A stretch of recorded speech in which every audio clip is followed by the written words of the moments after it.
here we are at Barrett-Jackson, and it's my job to find the guy that knows the most about these cars so that we can all learn something. Happens to be my friend Joe Petralia here. You may have seen him on Discovery Channel. Joe the Hat, how you doing, Joe? How you doing, Alan? Good to see you. So Joe has about 20 cars in this auction here in Las Vegas. And I gotta tell you, man, this guy has got nerves of steel. This car behind us, one of the most beautiful cars I think Chevrolet ever made. Great body lines, good looking cars. This 70 car, Chevelle. it has been so well restored. Now, we're trying to determine what it might bring. What are you thinking on this car? Well, it's a 70 LS6 Chevelle. 454 cubic inch, 450 horsepower. I mean, this is the epitome and the height of the muscle car market. 1970. It was downhill after that.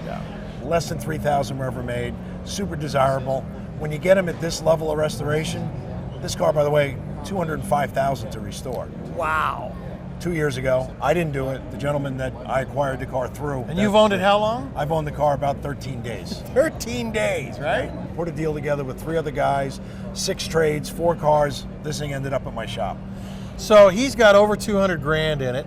I mean, you could get fanatical. It probably is as pretty underneath as it is on the outside. The bottom of the car is as nice as the top of the car, completely detailed, as new. And really, this is the right way to buy a car like this. At Barrett-Jackson, somebody spent a couple $100 grand. Or you think it's going to bring 100 or more? I think realistically, the way this market is, it's not going to bring what he's got invested into it. And I knew that going into it. I got the car at a really good price. You'd probably kill me if I told you what I have into the car, but it took a little horse trading to make it happen. The bottom line is, at the end of the day, I think this car is going to do a 6-figure number. If I had to give you an estimate, I don't like to hex myself, I'm going to say 100 plus. Okay. My first car, one of my first muscle cars, was a Chevelle. I had a 66 Chevelle.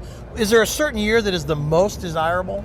Generally, in the hobby, the most desirable is 1970. The last year for the highest horsepower was the biggest horsepower, biggest motor you could get. After 70, the LS6 went away.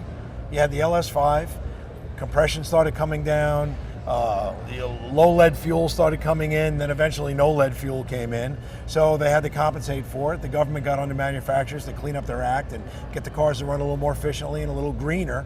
Even back 40 plus years ago, you know, the writing was on the wall.